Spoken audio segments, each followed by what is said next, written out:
We're here at the 17 acres. We're fixing to go inside and check out the property.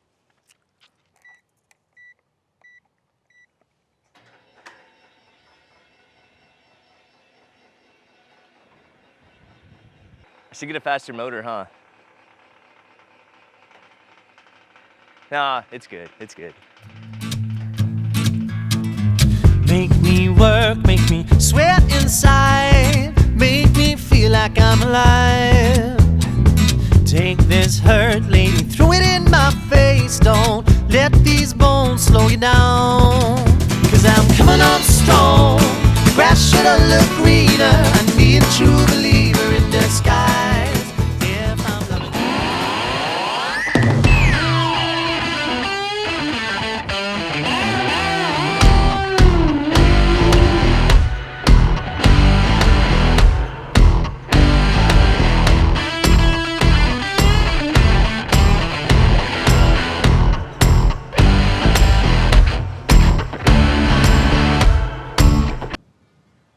You guys be good.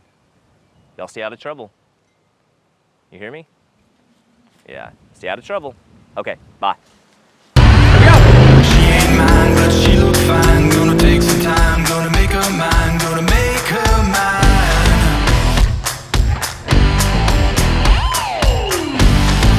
I'm the man, I got the plan. When it hits the fan, do all I can, do all I can.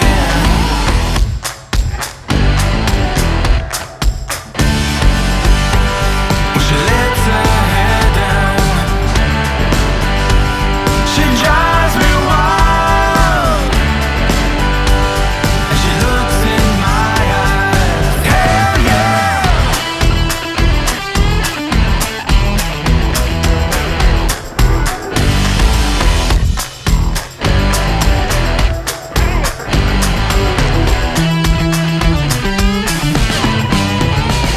So now that we've got the gate open, a very slow gate, we are here at the 17 acres. I want to show you guys around. We've got our cabin here, we have our tiny home that we just built, and then we have our barn.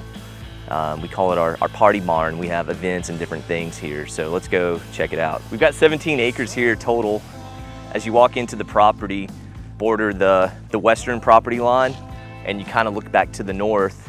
We've got the Red River, probably about a half a mile from here. You can see our pond down below. It's still filling up right now. It's probably gonna be about 4 acres total. You'll see some drone footage, but the bottom part right here, it's eventually gonna flood once we get all the water up and get it up to the spillway.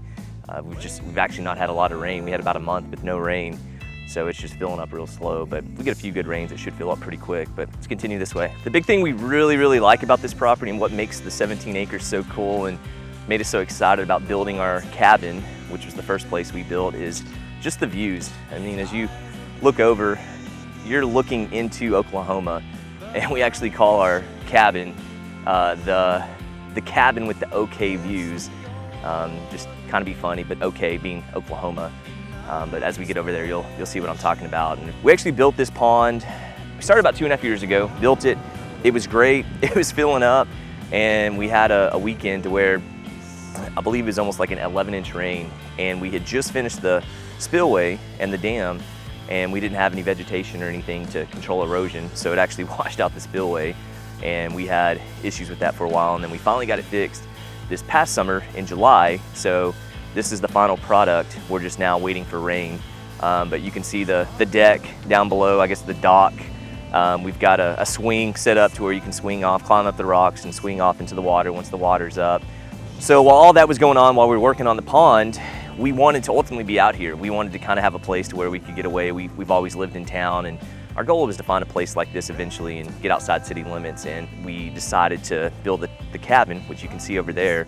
That was the first thing we built. It actually took us about a year to build that, just because we worked real slow. We did a lot of the stuff ourselves and just kind of paid cash for it as we went along, and so it took about a year to get it done. But I designed it. I wanted it to be small because it was just gonna be a place we would come out and get away for the weekend or get away for a week. Total square footage, we're at 640 square foot. It's got a loft up top. It's about 200 square foot. It's just a really cool property. We now actually use that for Airbnb, and that's kind of what we've turned this property into, just because We still come out here when the places aren't rented, but it's a lot to maintain this place. I mean, we've got property taxes, we have insurance, just the maintenance. I mean, we'll have one of our guys out here for a couple of days just mowing and weeding and kind of taking care of the place. And so we had to figure out a way to kind of cash flow it to justify all the expenses we were taking on. So we found ourselves not coming out as often. And so we thought, let's Airbnb this property and let's have it make some money. This is before we really knew what Airbnb was. We'd stayed at a few places through Airbnb, and we'd had people tell us like, hey, you need to Airbnb this place. And so we decided to do it. We got it furnished, got it all cleaned up, and we started Airbnb, and we've had a lot of success with it. And that actually prompted us to build a tiny home, which is what we're gonna be looking at today. Take a look at the land, enjoy the view, and we got a lot of good drone footage for you guys. If you guys are enjoying what you're seeing with these type of videos, please like and subscribe. And also, if you have any questions, leave me some comments. I love seeing you guys leave comments, and I love answering any questions y'all have. So let's continue to look around the property and check things out. So in addition to the cabin and the tiny home, which we're fixing to look at, we've also built a barn. Originally, it kind of started out as it was just gonna be a barn. I was gonna work out of it and do different things, and as it progressed and we saw how cool it was turning out, we actually did a lot of extra things, and we're gonna do another video on this one at some point in time. Hopefully get that out to you guys here in the next few weeks. But it turned out really cool, and we use it now for events. We've had weddings here, we've had birthday parties, graduation parties, just all kinds of stuff. So typically what we do is we'll let someone come in and kind of rent the whole property. They'll rent the cabin, the tiny home, and the barn, and they'll have a lot of people come out and throw a big party and celebration. So it's worked out really cool. So what used to be my barn is now, I guess, what you call an event space. But like I said, we'll do a video on it at some point in time, but it's just a really cool space, and we love hanging out here.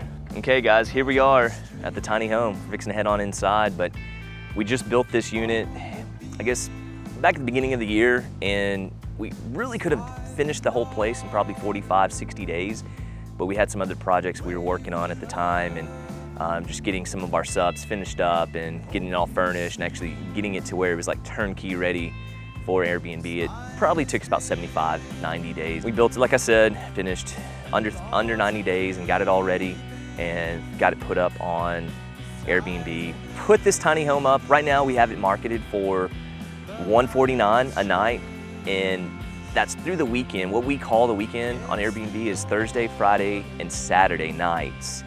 The rest of the week is Sunday through Wednesday. We call that our weekdays, and those are at $99 a night. So the way we do Airbnb, we're always adjusting the rate. So if it's the week of and the unit's not booked, we'll go ahead and discount it. If it's 99 bucks, we'll discount it down to 79, 59, just to get it booked. Because we try to shoot for like that 70, 80% occupancy. I mean, if you're 30, 40, 50% occupancy, I mean, you're missing out on money. We don't want to keep our rates high to where it's never booked, but pretty much for the most part, we book it every single weekend at that $149, being the Thursday, Friday, Saturday, and then we do book it about half the time during the week on the weekday at those rates. So let's go ahead and head on inside and check it out. Come on in, check it out. It's pretty small in here. You can see in here we've kind of got the living room area with the TV open to the kitchen, and then if you turn this way, we've got the bedroom right here. We put in a king size bed. That was really important to me. Again, I designed these plans, drew everything up. I'd looked at a lot of other people's tiny homes and kind of looked at the different way they design them. And the big thing for me is a lot of those tiny homes are 8 foot. Some of the time they're 10 foot. I actually put this one at 12 foot, which is gonna make it hard to move around, but I mean, we can still do it with the permit going down the road. But the 12 foot just opened up so many more options and allowed for us to really get away with a lot more than if we were gonna do like an 8 foot tiny home. As I designed the tiny home, I would look at what people were saying at their stays at different tiny homes, and a big complaint I would get is the bed was always up top in the loft, and it just made it really hard to get in and out of. And so that was something that's very important to me, is to make sure that I had a bed, and preferably a king size bed, that was on the first floor to where people didn't have to go up into a loft. Because of the height, we still wanted to take advantage of doing a loft in case there are extra people or if they had kids staying with them. So we went ahead and utilized that space up there for the loft. But yeah, like I said, very important for us to get a king on the first floor and to also have a king size bed. So I'm very happy with how we accomplished that and still kind of kept the floor plan the way we wanted. So you can see inside the bathroom, we got a full-size vanity, you got the toilet, got a cool shower in here. This is actually, your typical bathroom is 5 foot wide. We're at 4 foot because we had to make the space for the king size bed, but we were still able to accomplish everything that you normally do in a bathroom. And we got plenty of storage. Like I said, we got the vanity. We got a walk-in shower. I think it's a 36 by 48 inch, so plenty of room. It's actually a larger shower than what a lot of people have in their normal house. I mean, we've got rentals that are 3 bed and 1 bath, and this is actually a bigger bathroom that's in some of those as far as the shower goes. So we have our full-size couch over here. That's what we're counting as the living room. Got a little coffee table you can move around, move against the wall here, kind of get it out of the way, and then opens up into our kitchen over here. We've got a fridge. It's a smaller size fridge, but it works perfect for your tiny home needs. We've got the microwave above it. We didn't do a dishwasher. It is an Airbnb space. We provide a lot of throwaway plates and plastic silverware, things like that. And so the things that you do need to wash, we'll just have the tenants clean in the sink, or we'll have our cleaners do that. We had a space for the dishwasher, but we thought it would be more important to have a washer dryer, and we did that in a combo. We've got this little cubby here, which is really neat. We've got all our coffee stuff in here. Got this little spot here, got the trash can. So again, yeah, it's a small kitchen. Oh, stovetop, cooktop right here. We're just coming to stay for 2 or 3 days. I mean, really, it's got everything you need. From a construction process, I know we talked earlier, we're gonna say it took 75, 90 days to complete this. We actually started with the trailer that I had made specifically for this tiny home. I think it's 8 foot 6 inches, which is the maximum width you can have on the road. I built the foundation out of 2x12s, and so they're actually counter-levered over. I think it's like 18 inches on both sides, and that's how we were able to accomplish the 12 foot. We end up putting in a ton of insulation in these floors. This foundation I think has almost 10, 11 inches of insulation. We did the spray foam. We built out of 2x4s on the walls, and then our rafters up top are 2x6s, and we spray foamed all of that. So this thing is just super, super energy efficient. We went with a mini split, as you can see up here. That's actually a 26 SEER. Your normal central heat and air systems are probably about 14, 15 SEER. That's how we rate the efficiency of a unit, and so this thing's a 26 SEER. It also dehumidifies, it gets rid of the moisture. We actually end up doing 8 windows in a tiny home. They're all what we call 3050s. They're low E, double pane. Again, I mean, this thing is just super tight, just very, very energy efficient. We did shiplap all the way around if we ever do have to move it. The floors are really cool. I wanted something that was a little bit different, so we actually did our subflooring in 2x12. So that's our subflooring, and that's our finished floor. We've got a little tankless electric hot water heater in here. You can run the kitchen sink and the shower at the same time, and I mean, have plenty of hot water. On this property, we already had an aerobic system, so we ran the line up here, and we got it connected to the aerobic system. Ran the water at the same time, and then we've just got it hooked up to the barn like you would hook up an RV. Just got like a 220 cord plugged in. People make fun of me because I always do really big TVs, but I mean, this TV is made for the living room, but also, I mean, I think it's great if you're laying in bed at night watching some Netflix, some Hulu. I mean, it works out perfect. So again, guys, we really do appreciate y'all watching this videos. Our subscribers are slowly growing. We appreciate all the support. If you guys want to continue to subscribe if you haven't already, and like these videos, we really would appreciate it. And we hope you guys are enjoying the content that we're showing y'all. And if you have any questions, please feel free to comment down below, and we'll respond as soon as we see it. So until next time, thanks.